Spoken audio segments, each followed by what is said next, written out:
And you are live. Good morning, Easter Santia. This is the one, the only, the Gorilla coming to you live on another edition of Mornings with V and CJ. CJ, the man, the myth, the legend, the denizen of the airwaves. We're on another day, and I'm a little tired, CJ. Jeez, Yeah, it's Friday though, V. So you got it's Friday, man. It's put. hump. That's It's right, man. I was gonna say it's hump day. It's Friday. It's the end of the week. It's those day. It's the day where we're all happy to get the heck out of work. But anyway, guys, it's us. We're back. It's another morning show. Check us out on Rogue Money. Check us out on at the Rogue Money on Twitter. You can follow us on the Rogue Money Facebook. With that being said, also check out our. If you have an Apple device, check out the podcasting app. Just go to the podcast system, type in Rogue Money, and voila, Rogue Money. We are right there. And you can check us out. Also, if you have an Android device, you can just download Pocket Cast and type in Rogue Money. We're there. If you have the Apple iPhone, again, another iOS device, just type in within Apple News Rogue Money, and boom, we're there. With that out of the way, guys, again, if you're having debt problems, you need your improvement in credit score, check out my boys over at myfreedomnow.us, myfreedomnow.us, where we can give you the credit score that you deserve. With that out of the way, CJ, and another sip of my dark roast, what is going on with you, man? How's your morning going along? My morning's going great. Second cup of coffee working. Uh-huh. It's Friday. Pumped up. We got some great shows today. Got a live broadcast tonight that's going to be spectacular. So I'm pumped up. And you Yeah, know I'm what I'm pumped most up. excited about, V? What's up, man? You know what I'm most excited about? More What? days left of Obama. Yes, I'm yes. You counting know what? down the days, man. No, man. Straight up, We man. need to have I like a am party that night. 7 more days now till he's gone. Yeah, that's right. Yeah, Dude, 7 days. I can't wait till that happens. I can't wait till he's gone. Um, oh my God, it can't that day can't come here fast enough, bro. There's so many things to be done in 2017. I'm excited. I'm excited for everybody. I'm excited for all the people that listen into shows like this and get motivated and pumped up and go look for opportunities to make themselves awesome. It's a great year to do it, CJ. It is, and I'm witnessing some people doing some really cool things out there. Whether starting a new podcast or if you got a knack for redoing furniture and trimming it up and decking it out and starting some of that. Yeah, so I think the spirit of entrepreneurship V is gonna be thriving and alive.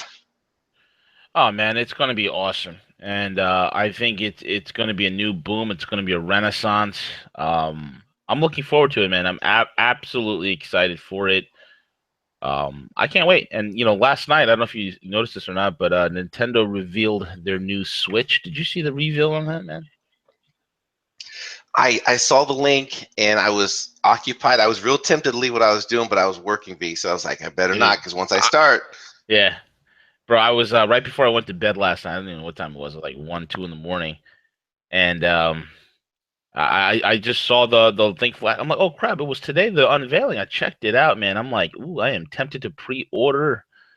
It is a pretty exciting piece of hardware for a pretty awesome price, and I'm just like, wow, this looks pretty good. so what's the biggest difference? What were they? How are they It's repackaging it? Or well, it's portable. It's almost as powerful as a PS4. It's portable, and you can take it anywhere. And then when you're done, you can just come home. You can slap it onto your TV, and boom, you're playing it on your television. It's pretty crazy, So that's the very unique aspect of it. You can kind of take it anywhere, as well as it's like taking portable and a home console and putting it all together. And me, man, dude, I'm a Mario fan. I've been playing Mario Brothers since I was a kid, yeah, and Zelda and all the original franchises that I love. So that's gonna be dope. I mean, I'm not a gamer head like one of these guys, but it's just whenever I get some free time, bro. I mean, typically I'm wrecking it up in Call of Duty or or Titanfall or something. I don't want to read. I don't want to read about some gorilla found in an internet cafe in New York after a Oh, 24-hour gaming binge. yeah, man. Oh man, you me and Dex should start a gaming channel. Start going at it. Oh That is man. on the radar. That is on the radar. Absolutely, bro. Absolutely. So what's on the what's on the radar for today, bro? I mean, there's so many things going on, man. What's the deal? Well, the elites, they can't figure out how they lost the narrative. Oh They're man. very upset that the winds of change brought in a freaking tornado. Right. They didn't see that the entire world is waking up, that nationalism is rising.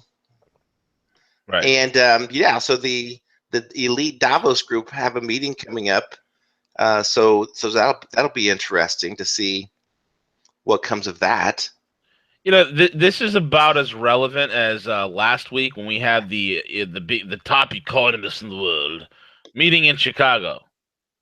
This whole thing with the Davos and these guys, you know, each year late here this each year late January, global leaders and you know politicians and plutocrats and kleptocrats, they all get together. And they make a pilgrimage to the sound of the town of Davos, Switzerland, where they sit around and circle jerk each other for a couple of days. The 2,000 or so elites are the Davos men and comparatively few women, a term coined by the political scientist Samuel Huntington. The average age of listen to this. The average age of this Davos consortium is over 50 years old. They are predominantly male, with only 1 in 5 being female. They represent around 1,000 organizations from 100 countries, and although the largest population are from Western Europe and North America, pretty much the West, because the idiots that are dumb enough to get involved in this crap. Over the course of several days, their views, strategies, and policies are captured by the paparazzi and the adoring media. In the recent years, the World Economic Forum, if that's an oxymoron if I ever read one, has focused on economic matters, another oxymoron, and the new global context, encompassing conflicts, instability, and political, economic, technological changes. But in truth, little of the consequences happens at Davos. The real genius of Davos is the stupid concept itself, founded in 71 by an economist, a Keynesian circle jerker by the name of Klaus Schwab. It taps into the world's voyeurism and innate shallowness. For 2016, the theme is Mastering the Fourth Industrial Revolution. I'm going to stop reading right there, bro. Okay? That's the theme for this. See, their whole thing is global governance, right? And Absolutely. this article is perfect because you see this Klaus Schwab, who's just, he looks like a maniacal control freak. He looks like a tyrant. This old guy is probably in the 70s. And he's probably holding, you know, the picture is him holding his hands to the brow of his face, and he is wondering, okay, what is going on? He's probably wondering, where is everybody in this year's Davos? Well, the point is this: this is their basic bitch fest. This is where they just get there and cry and bitch about the fact that their new world order hasn't come to power. This is the part where they just cry and whine and what went wrong and how could this happen? How come global governance didn't come to the forefront? How come this? Wah, wah, wah. Just please pass out the Kleenex at Davos, please.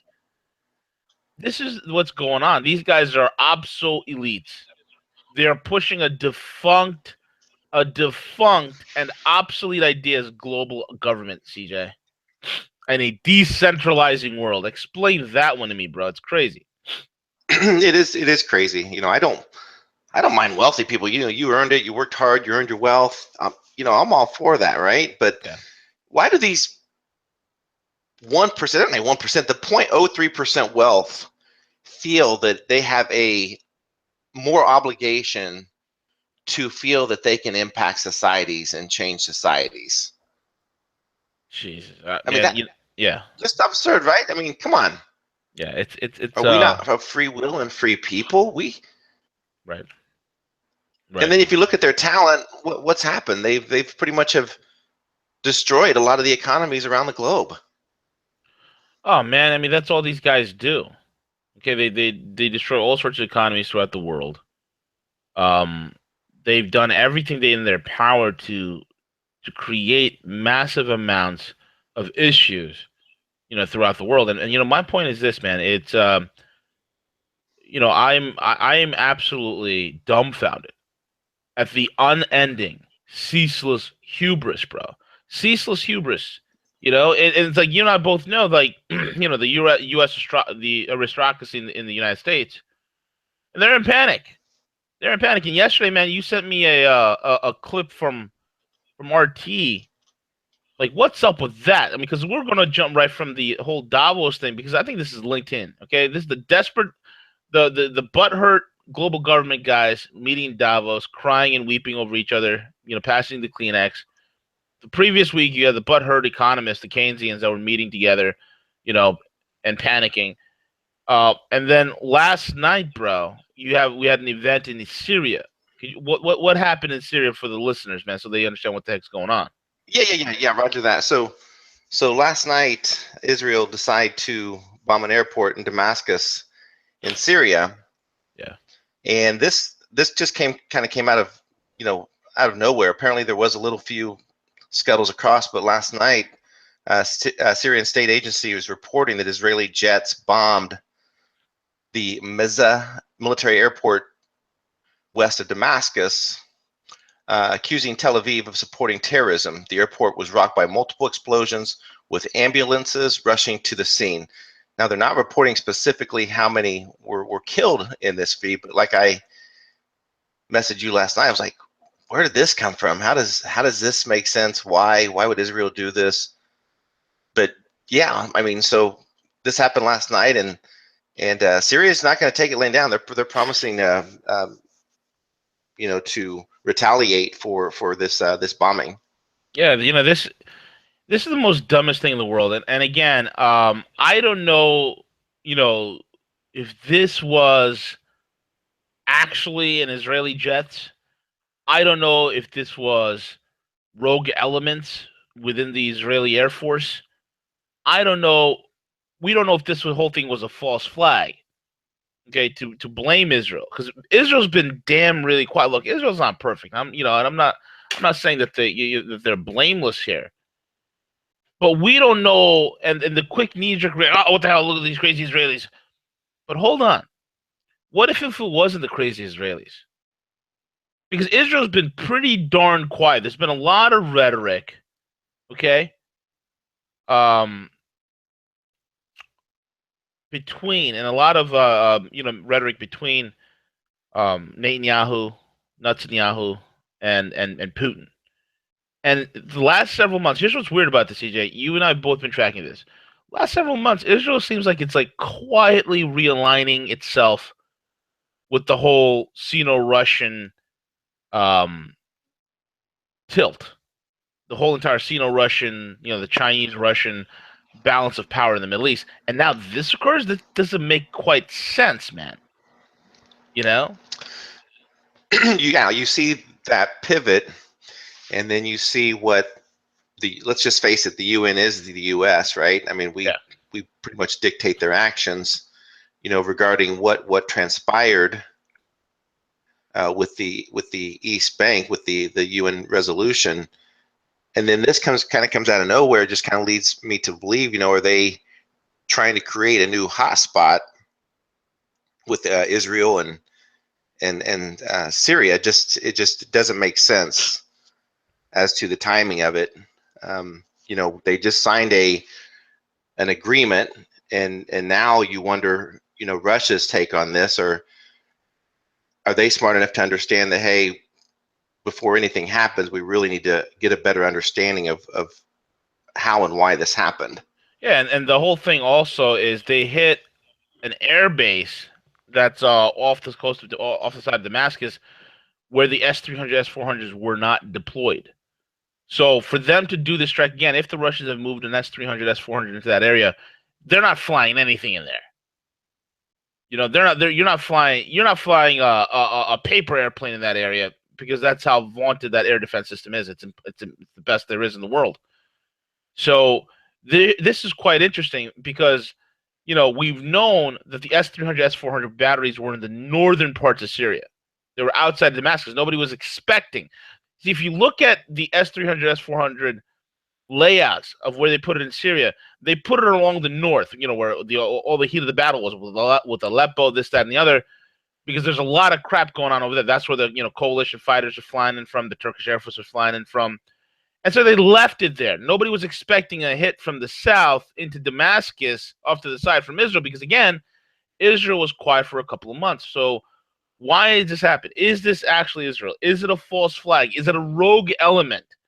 Because we know the globalists are absolutely butthurt. We know that they are absolutely panicked. So is this a desperation play in order to foment something?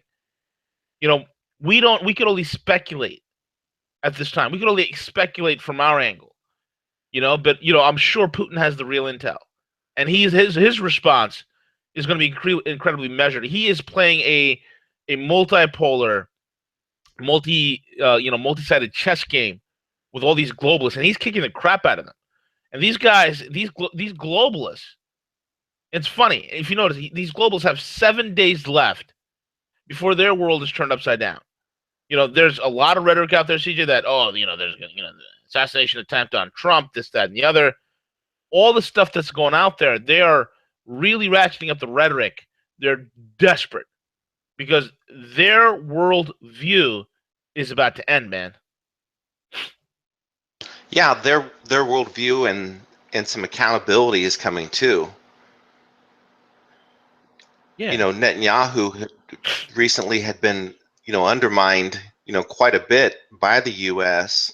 So you're absolutely right. Within the IDF, is there a rogue sank that has partnered to do this? Yeah. So it's obviously, yes, just completely speculation. I just really question the timing of it. Yeah, exactly. The timing of it is really, really fishy, man. I mean, you got a lot of, Israeli industrialists who can't wait to link up the Leviathan platform to all the other energy dealings that's happening with Russia, with China especially, and I mean with Russia especially, and all the opportunities that are going to be emerging in the Middle East when we have this peace, when we wipe out these terror groups, and all of a sudden this thing happens, man. It's very, very, it's very suspect because here's the deal, man. I mean, we know, okay, like I said, this article right here in Strategic Culture, okay, great article. U.S. aristocracy panics that maybe Trump is serious. Yes, he's very serious, okay, and that's what they're panicked about. The thing with Trump, he's opposed to both parties. He's opposed to both parties, and he absolutely loathes them. He cannot stand them. Okay, and that is the fear that they're starting to realize is that he's significantly opposed to both parties, and especially the foreign policies. Because this is what I said. When we had that handover the last 30 years, we handed over from Bush 1 to Clinton to Bush 2 to Obama. Okay, during those years, it was a smooth transition. Foreign policy never really changed. Okay, that's when the Cold War ended and we're transitioning into the new millennium, and yet our footing, our stance, okay, upon the world did not change. Bush 1 ensured that we took a much more aggressive posture in Russia, number one, and number two, we took a very aggressive posture towards containing Russia. Russia's economy was in shambles. Russia's GDP at that time, CJ, was $195 billion, or 195, $195 billion a year. It was dismal. It was tepid. It was nothing. Okay, Boris Yeltsin was drinking himself stupid almost every other day. It was a joke. It was the reign of the oligarchs. Russia was turning into a failed state that was being run by oligarchs. It was becoming a haunt of narcotics trafficking, which went through the roof, human trafficking, which went through the roof.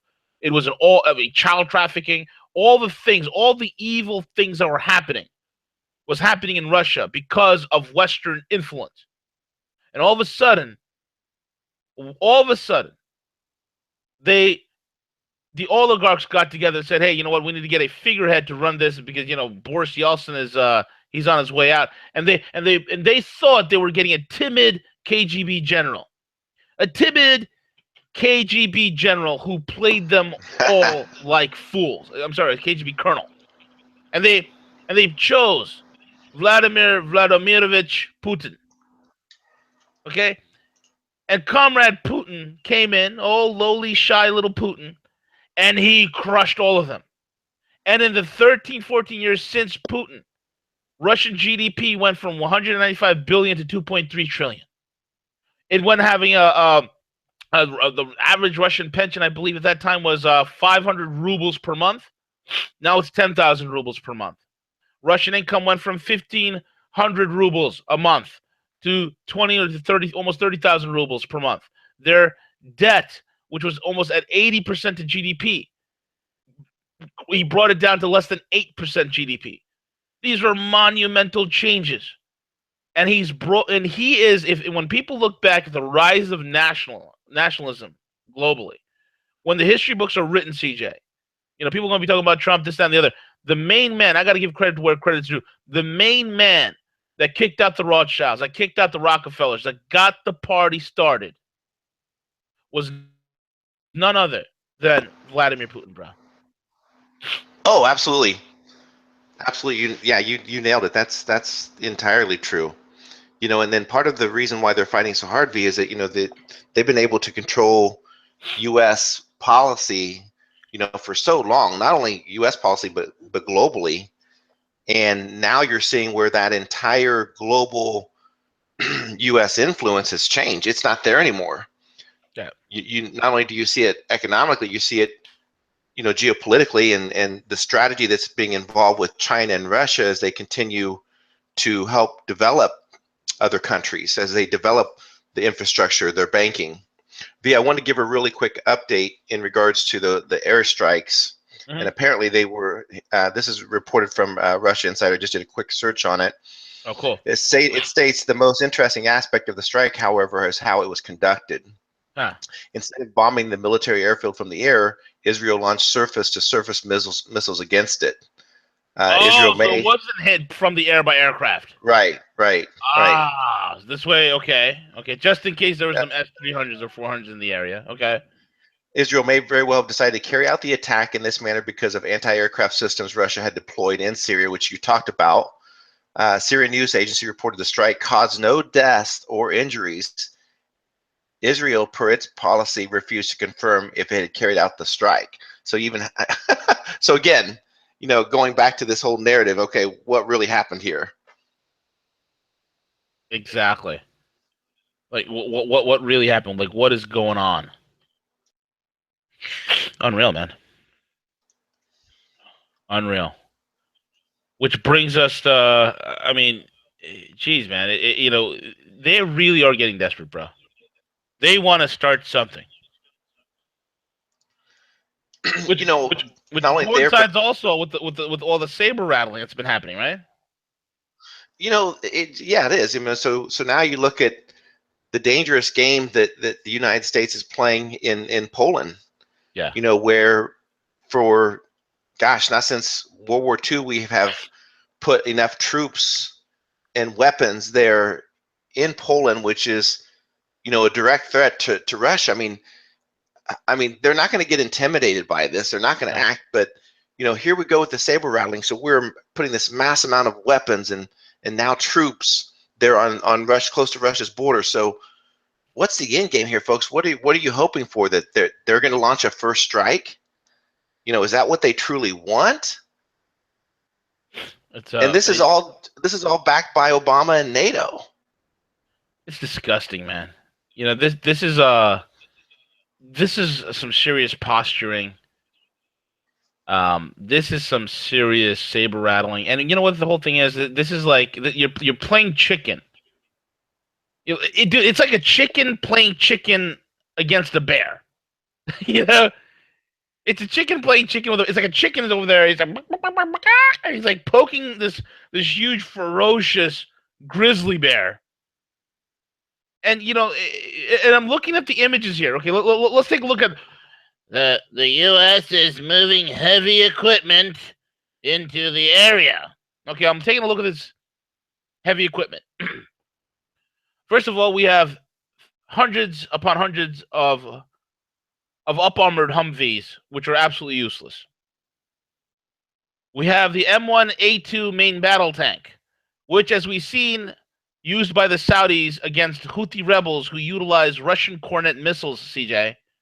These M1A2s, which were at that time, thanks to the military-industrial marketers, I can't even call them an industrial complex anymore, CJ. They don't make good stuff anymore. So I'm going to call them the military-industrial marketers. The M1A2 was the most vaunted tank in the world. Even though it actually loses competition to the Leopard the Leopard 2 A26, which is the finest tank in the world, the German tank. Actually, it's not the finest. It's the second best tank in the world compared to the Russian T-14 Armata, which is an absolute monster. Now, back to the M1A2. The M1A2, okay, they're moving 80 main battle tanks. Okay, these things go up like Roman candles when they're hit by a Cornet missile. Okay, they go up like Roman candles. I mean, when you see the picture of an Iraqi M1A2 going up because it was hit by a Cornet, or a Saudi M1A2 going up when it was hit by a Cornet, dude, it's like the guys that were inside the tank had no chance. The whole entire tank was spouting molten lava in seconds from the hit, and we're sending those up there. I mean, are you kidding me? This is a multi-million-dollar tank that's getting wrecked by a $10,000 missile. Unbelievable. It's stupid. Okay, and they're talking about the Trump factor. More than 80 main battle tanks and hundreds of vehicles are already deployed in Germany and are now being moved to Eastern Europe by road and rail. Part of the force entered at Poland's Oslia border, crossing with Germany on Thursday. The plan is to rotate forces every 9 months. Other nations involved in the look at the vaunted allies that we have here. That's going to show the muscle. So intimidating. So intimidating. Roll call, CJ. Who are these countries that are going to be with us to intimidate the Russians? Roll call. Go ahead, bro. We have, so is that with Lithuania, Poland? Oh man, ooh, I'm shaking in my boots right now. Latvia. Ooh, and let's not forget the powerhouse that is Estonia. Oh, so frightened. Well, we can't forget about Bulgaria. I mean, they're oh my, just insane. And V, to think that this is happening just a few days before a transfer of power, and we're putting 3,000 troops in Poland, and 3,000 troops isn't enough to do anything. It's not really going to intimidate everyone. It's just pure stupidity on the part of Obama and the NATO that obviously we need to get completely out of once Trump is in office. But this isn't going to intimidate anything to Putin. Yeah, he's going to be monitoring and everything, but this isn't going to get a reaction from him. Are you kidding me? Exactly. They're trying to create as much global tension as possible. It's unreal, man. It's unreal how desperate these fools are getting. Like, who are they trying to intimidate? It's like a bunch of kindergarten kids, man. You can only laugh at these fools. Unreal, man. Unreal. Yeah. So moving away from all the crazy globalists and all their shenanigans, man, for a second, like, what else is going on, man? What's on the radar scope here? Well, that Rand Paul's been really pushing hard for the auditing out of the Federal Reserve, and I watched the testimony that he provided, yesterday on the Senate floor, and very compelling as to that, why, as everyday Americans, need to understand the intricacies of the Federal Reserve and how it works. So there was an interesting article that came out on from Wall Street regarding the Fed pays banks $12 billion on excessive reserves taken from taxpayers' pockets. And it was discovered in 2016 the Fed paid our favorite banks $12 billion in interest on their excess reserves held in 12 regional Federal Reserve banks. But who's actually paying the $12 billion is just a well-earned freebie for the banks, conjured up out of nothing in Fed style. No, it's not. So where did this $12 billion come from to the banks? You got it, V. That came from us, the taxpayers. Well, that's what we're here for. We're here to be fleeced, man. That's our job. We're the sheep, and for the hirelings who protect us, they like to not only abuse us, but they like to fleece us for our for what we got, milk us, and then kill us and eat us. That's what they've been doing for a while, and now the sheep have decided to have some balls and some brains, and now the tables have been turned. It's unreal to see that this piece of information is out there, that we paid over $12 billion to the banks. So let me get this straight, CJ. The banks have all the benefits of nationalization. They get to get bailed out. They get supported by taxpayer funds, and and all the risks were given over to us. In other words, they've nationalized the risks and they privatized the profits. Insanity, bro. Exactly. Insanity. It says over here, according to the Federal Reserve's preliminary estimates of its 2016 results, it will pay the Treasury Department $92 billion. That's down from $97 billion it paid the Treasury in 2015. Part of the reason why the payment is lower is the Fed is paying the banks more on excess reserves. I mean, this whole circle jerk maneuver that they're doing. We sit here, we wonder why. We wonder why money velocity is dead. We wonder why that the more and more and more of the stimulus is doing nothing but creating more and more capital destruction. We're wondering why, all this is leading to capital malformation. Well, here's the reason. This is exactly what's going on. Unbelievable, my friend. Unbelievable. Yeah, and kind of like you hit, yesterday when you look at the Fed and how supposedly they're earning money, it's claiming that they earn interest, that their interest income from 2.46 trillion in Treasury securities, and you're going to love this, V. And their interest income comes from 1.74 trillion in agency mortgage-backed securities. Oh, look at that. The vaunted MBS that is keeping the entire thing afloat and helping to prop up a bubble. It's unbelievable. But with every tick of the interest rate, how much more can they keep that bubble propped up? It just can't, man. It's speaking of I think somebody reached out to us and actually was inviting me. This is yeah, I saw that. Yeah, it was a guy national mortgage or national. Yeah, it's the largest real estate. Real estate podcasting in the entire world. It's the biggest podcast that deals with real estate, and invited on to go on there and speak about the shadow inventory. I've been talking about this thing forever, and we've known about shadow inventory. We saw it first in Ireland, is where the pop happened before, and then to us. I mean, you look at the tens of millions of homes that are on shadow inventory. It'll take us.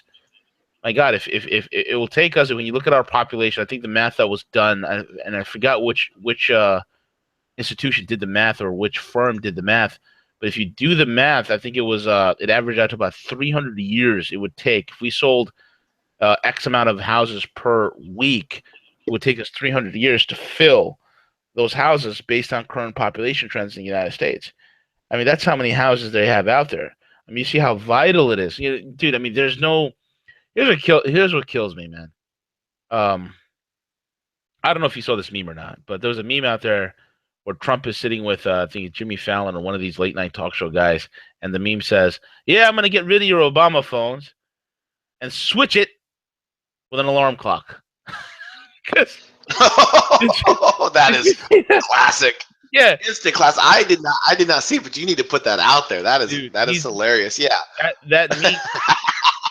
Dude, it's brilliant. It's brilliant, and because one of the things that Trump wants to do is get rid of the Obama phone thing to begin with. There's no reason. Like, I look at my Verizon bill. I think it's like $19 per month or something like that in taxes that are, and I think are going to support schleprocks who refuse to do something productive, and it goes to them to allow them to have a phone. No, what Trump's going to do is going to bring back the old school, CJ, where you had pay phones all over the place.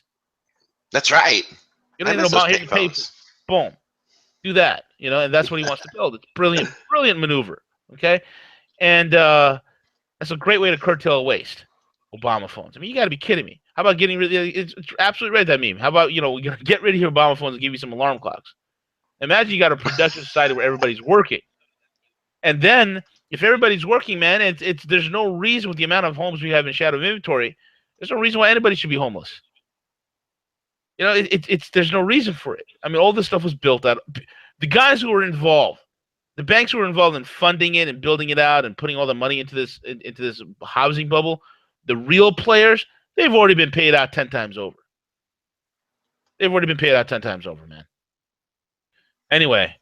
Oh yeah, absolutely, absolutely. And V, maybe I'm coining this wrong, but isn't this Fed payout to the banks, isn't it really just more of quantitative easing? Isn't that, just pumping more money out to the banks? I mean, isn't that? Ding, ding, ding, ding, ding. Give that man a cigar. CJ, you nailed it, bro. That's Yeah, let's exactly what just it's let's more. just pump out more money. That's it. It's not, people like, oh, QE ended. No, it didn't, man. I mean, QE is doing its thing. It's doing its thing, and it hasn't really stopped. They just, rerouted the cash flow here and there, but it hasn't stopped. It hasn't stopped at all. Now, here's something that why don't you tell the audience, man, what we called? Yeah. So is the whole, everyone knows about the whole India thing and their push to bring in their, was it the 500 note and the 1,000 note?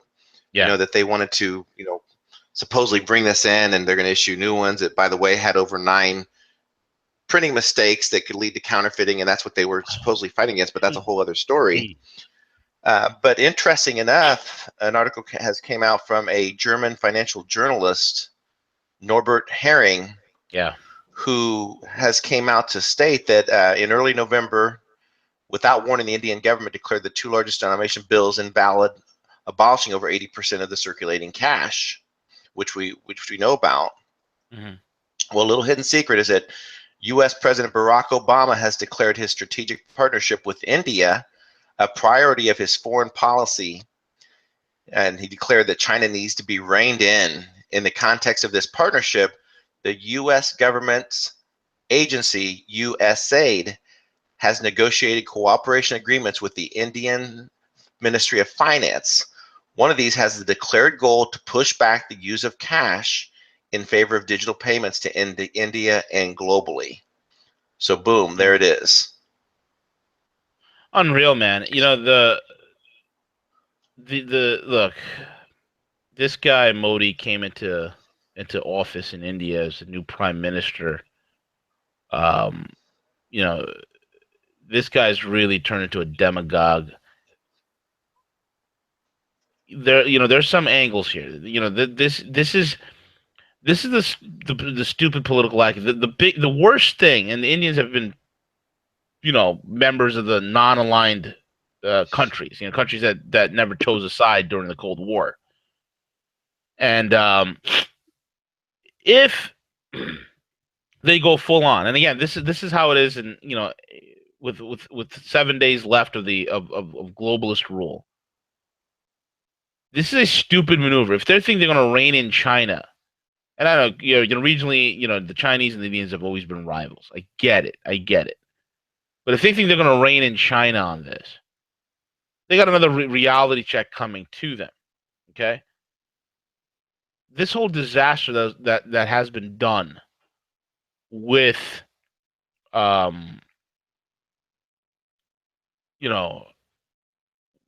been done with the currencies was absolutely disastrous. And here's the funny part. I was wondering who's stupid enough to, and I've discussed this with Tone Vase on the program last Friday. I was wondering who was stupid enough to even issue the idea of, oh, let's have a brilliant idea. Let's create digital payments in India. Like, what? How are you going to do that? Like 50% of the country's like in backwaters. There's no infrastructure there. How the heck are you going to pull this off? Excuse me, sneezing. But how are you going to pull this off? Like, it's you have maybe 5 hotspots in the subcontinent where there's, it's populous, it's developed, it's, yeah, I can understand it. I see it, supporting digital currency because it's already supporting Bitcoin. But to come out with digital payments for everybody, what? I mean, you go to the certain northern regions, it's absolutely tribal. It's like Africa. It's absolutely tribal in certain parts. And they're going to be involved in digital payment. How? It's beyond me, man. Right. And here's the thing. If you look at the entire reason that you're going to love this, V, the entire reason that they decided to do this was back in September, an agency called the McKinsey Global Institute issued a report titled How Digital Finance Could Boost Growth in Emerging Economies. Well, yeah, digital finance, you mean fake numbers, right? I mean, sure. The authors acknowledge collaboration with the financial services for the poor team, and it's POR capitalized, so it was basically a section of this, of the Bill and Melinda Gates Foundation. Oh, how lovely. So Bill Gates is like, hello, India. You know, if I haven't killed you enough with some polio shots and some polio vaccines that my foundation gave out, here's some digital payments to go along with the GMO I'm also peddling that also made your farmers commit suicide. Here you go. And the freaking stupid morons over there in India that are governing the country, these corrupt idiots.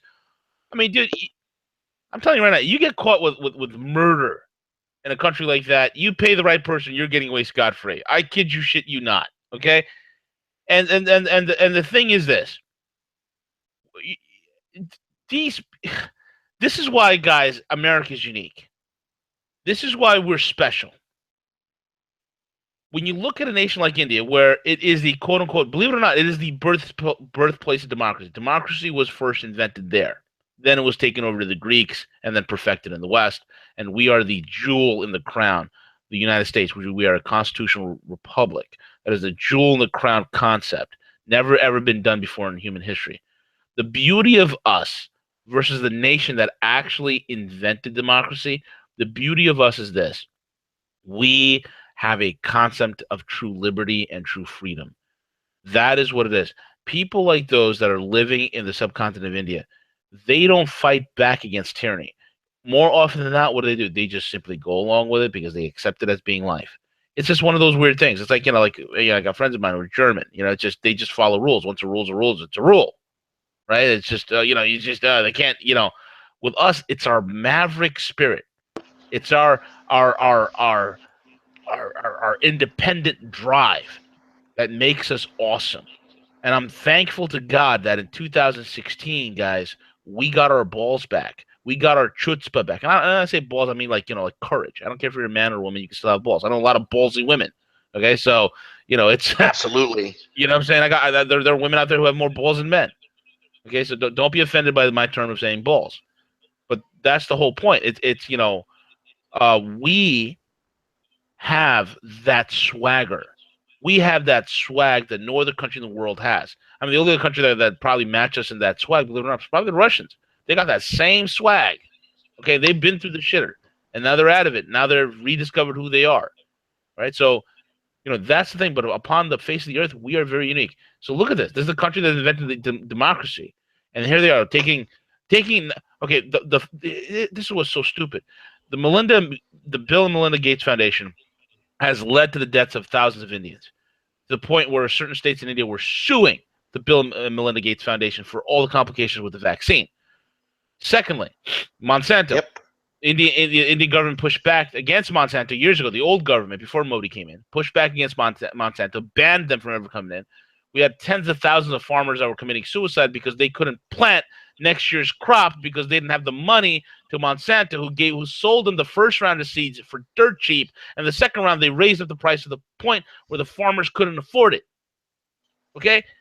Those farmers committed suicide, thousands of them. And then the Indian government kicked out Monsanto. So they're learning, hey, maybe these crazy freaking Western stooges are not to be trusted. Fast forward to Modi. What does Modi do? Because he's a demagogue. He's an absolute demagogue. The first thing he does is overnight, without warning, except to his cohort cronies. Okay, he issues a warrant. Overnight, he bans these notes. And then he puts in capital restrictions on how much you could take out, how much you could put in. Screwing up the economy in a major way over there. And then on top of that, okay, he's going to push out digital payments based on who?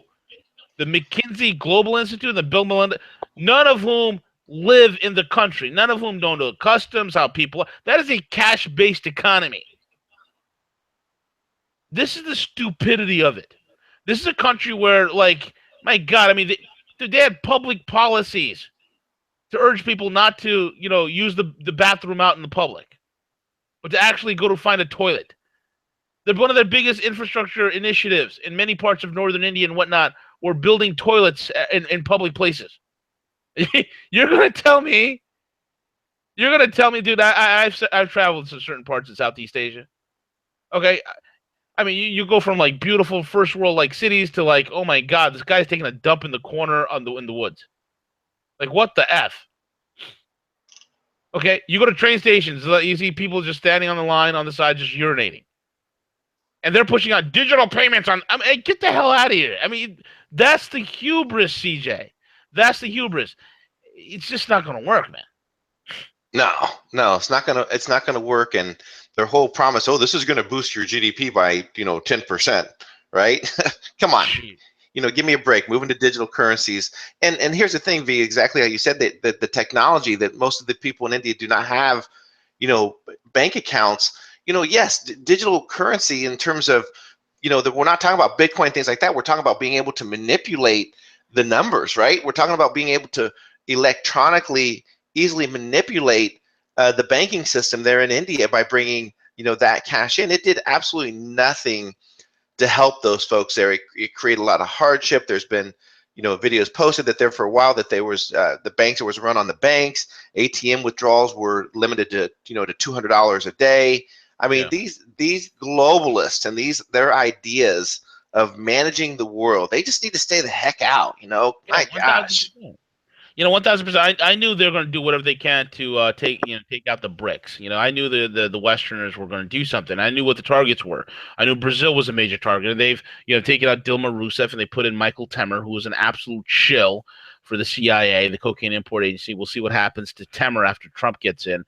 But then I knew the South Africa has been weathering the storm with Joseph Zuma, who's been weathering controversy after controversy after controversy, and coming out and saying, "Hey, it's not me; it's actually the Western proxies that are trying to take me out." And then you got the whole thing with India, but India is a unique case because when you look at who the hell's in charge of the freaking central bank in India, well, it's Raghuram Rajan. Raghuram Rajan is he's a Chicago boy, man. He's an IMF stooge.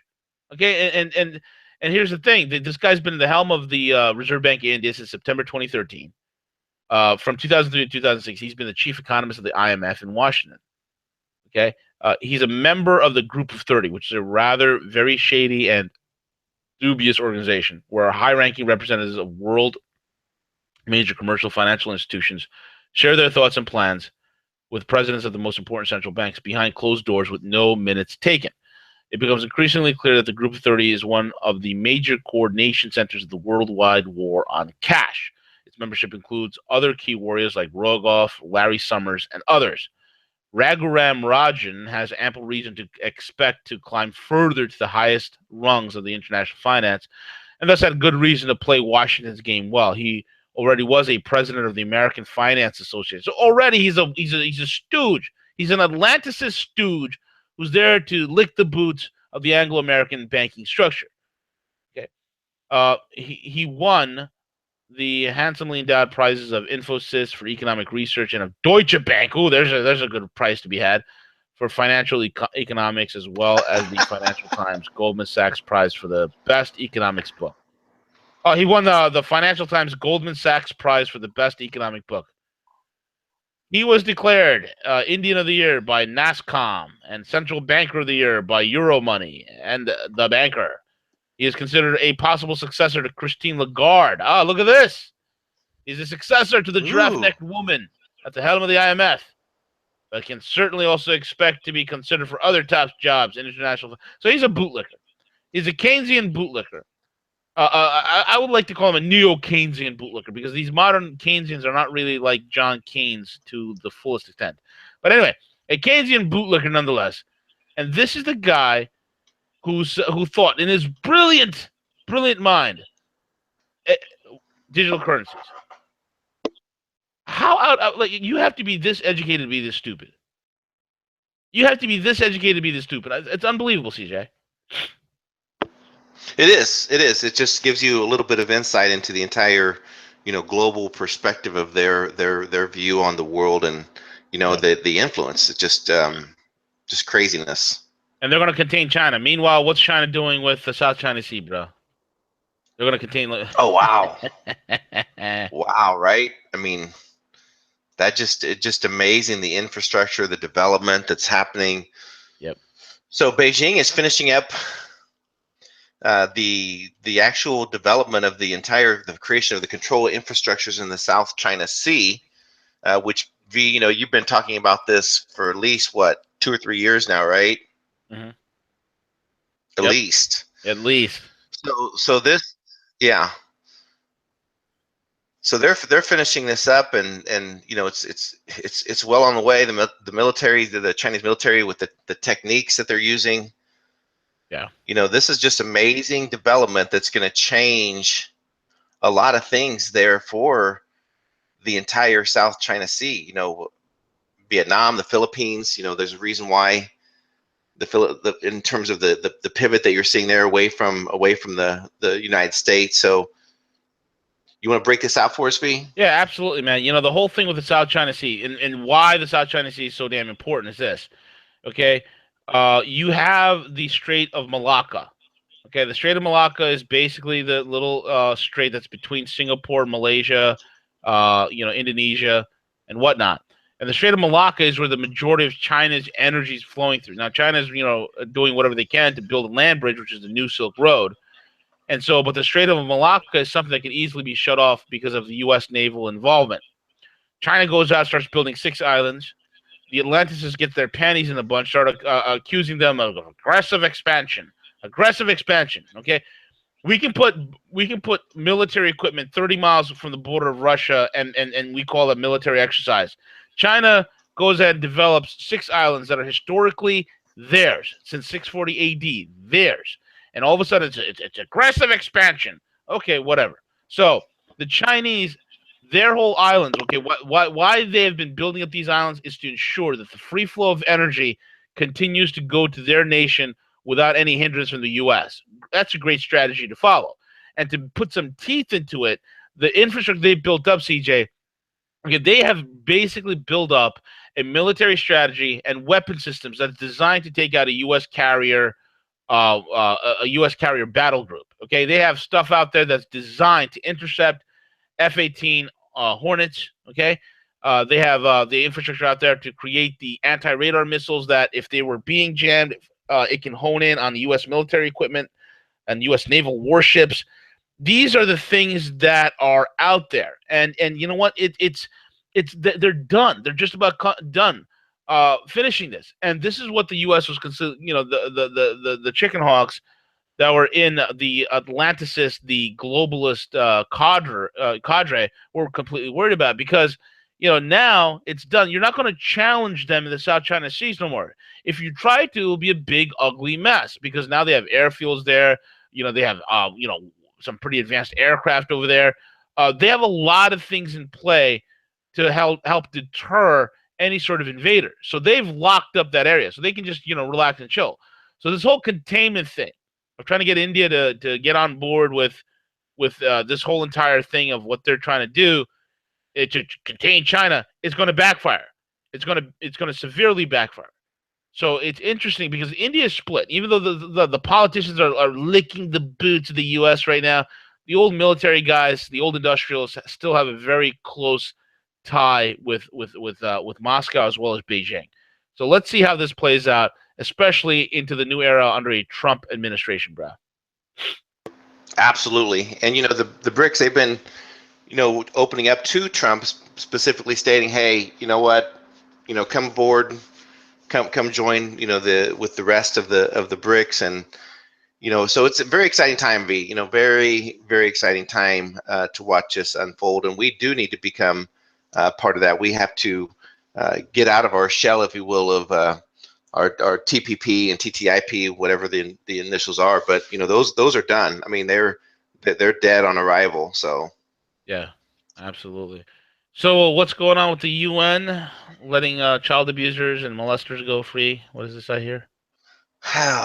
Yeah, this just really angers me, because you look at the history of what happens with the UN and when they send the troops. And a few weeks back, I may have even did it on the Friday live show, I talked about a movie called The Whistleblower that details out how several of the UN forces that were there participated in rape, torture, kidnap, even human trafficking in Bosnia during that time period. So if you haven't checked it out, it's a great film called The Whistleblower. And this is dated back, quite a while ago regarding she was actually worked for the UN and actually detailed out the crimes that had committed and brought forth a very compelling case against these so-called peacekeepers. Well, the darn thing has happened again. So UN peacekeepers in Africa were committing crimes against children as young as 7 years of age. Oh my God. 7 years of age, yeah. And basically the crimes that were committed against them. And again, there was another, I'll just go ahead and read it real quick. Accusation against the U.S. peacekeepers, particular soldiers hailing from France and European Union, first began to emerge almost as soon as soldiers themselves had arrived. Though the initial reports of sexual abuse of minors seemed isolated at first, evidence began to appear suggesting that the abuse was much more widespread than previously thought, likely involving hundreds of separate incidents. Then, in early 2015, a senior UN aid worker blew the whistle on the rampant sexual abuse of children by UN troops. Jeez. Andrew Kambas, the then director of field operations for the peacekeeping operation, leaked an internal UN report detailing horrendous abuses of children by soldiers in the French authorities. So, so here we go again. So the whole thing is happening with the UN. And to make a long story short, there were some soldiers that they did bring charges against, but these French courts, these French judges have decided not to prosecute these individuals. So the UN is getting away with this thing again, and it's over and over that this is happening. It's just gosh awful, V. It's just terrible. It's unbelievable, man. It's disgusting to say the least. The pedophiles are going to be looking after the pedophiles. That's just the way it is, man. That's just the way it is. It's disgusting. Draining the swamp also, is getting rid of the UN. The UN is a failed. I mean, have they done anything correct? I mean, what is their purpose besides a body of? I mean, what is it for? Oh, nations to discuss. Nations could discuss things by picking up the phone and talking to each other. It's ridiculous, man. Absolutely ridiculous. Yeah, it is. I mean, and again, the sooner that we get out of the UN, the better. Yep. And by all means, that that these people need to be held, accountable for their actions. But it's just, time after time that we hear the stories regarding the UN and this happening.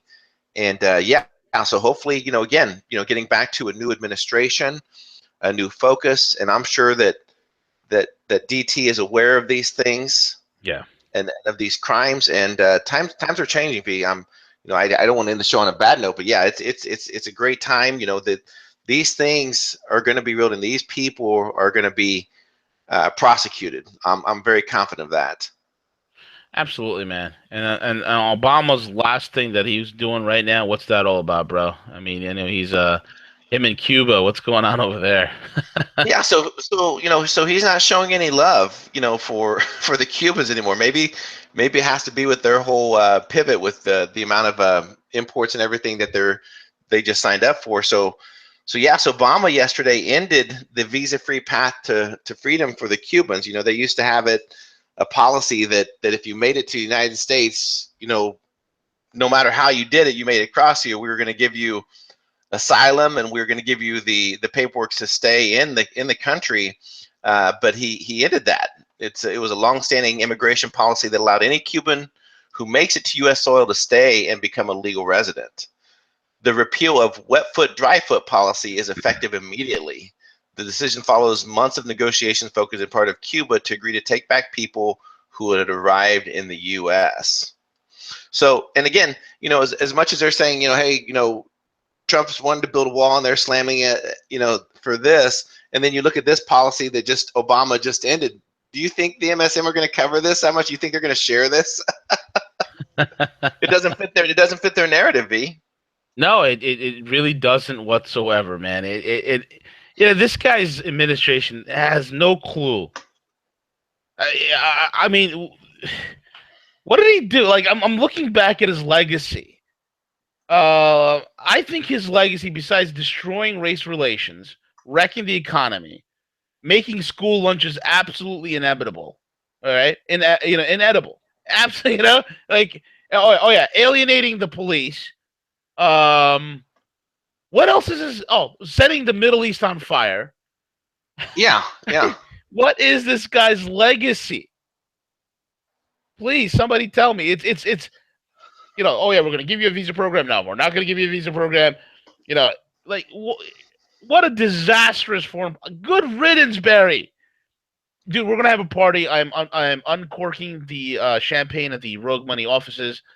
I was gonna be a party. Oh my god, dude! I tell you, it's 8 years of Obama was like 16 years. It felt like.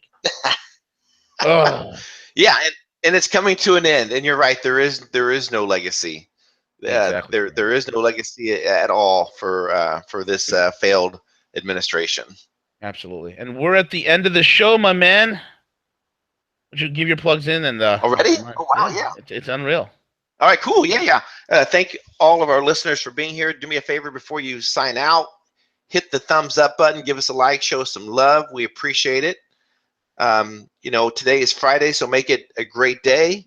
Go out there and make some great things happen. We got a great show planned for tonight. We got the majority of the entire team of Rogue Money coming together tonight for a live show. So I'm pumped up for that, V. I'm pumped up for that. Yeah, I'm pumped up for that, and we're gonna be also doing an interview, which I guess we'll post it on the weekend or something, bro. Yeah. Saturday. Yeah, we're gonna post it on Saturday. Get ready for that one. It's the Gorilla and London Paul, the absolute legend, making his debut on Rogue Money. He's going to be a permanent fixture going forward with the team. So we're really looking forward to that. London Paul is going to be out there. That interview is going to be amazing, absolutely amazing. So listen in on that. Paul's going to be giving the rundown on a lot of things. His greatest talent is his ability. Is his ability to take the most complex situations, tie them all together, simplify it, and then project exactly where the hell the trends are going. This guy's a master of what's going on in global finance and the economics. He has a PhD in economics. So get ready. It's V and the absolute legend London Paul, who is cited more often than not as a source for many, many other individuals that are in the financial world. So get ready for that. I can't wait. So with that being said, this is V the Gorilla in the Economist, and my main man, CJ, the denizen of the airwaves, on another beautiful day. It's Friday, so go for it. Like what CJ said, go for it. Be epic. And also, guys, check us out again on roguemoney.net. Subscribe to the podcast. You look us out on Apple's podcasting app as well as Android ones. And also follow us on Twitter at The Rogue Money, and check out the Rogue Money Facebook page. And again, if you are suffering from debt, you want to be relieved from the 'tis the season blues, and you want to have the reset button smashed on your life so you can be free of creditors and debt collectors and get the credit score you deserve, check out my boys over at myfreedomnow.us, myfreedomnow.us, and you can book a call with yours truly. This is V and CJ. We're out. Take it away, CJ.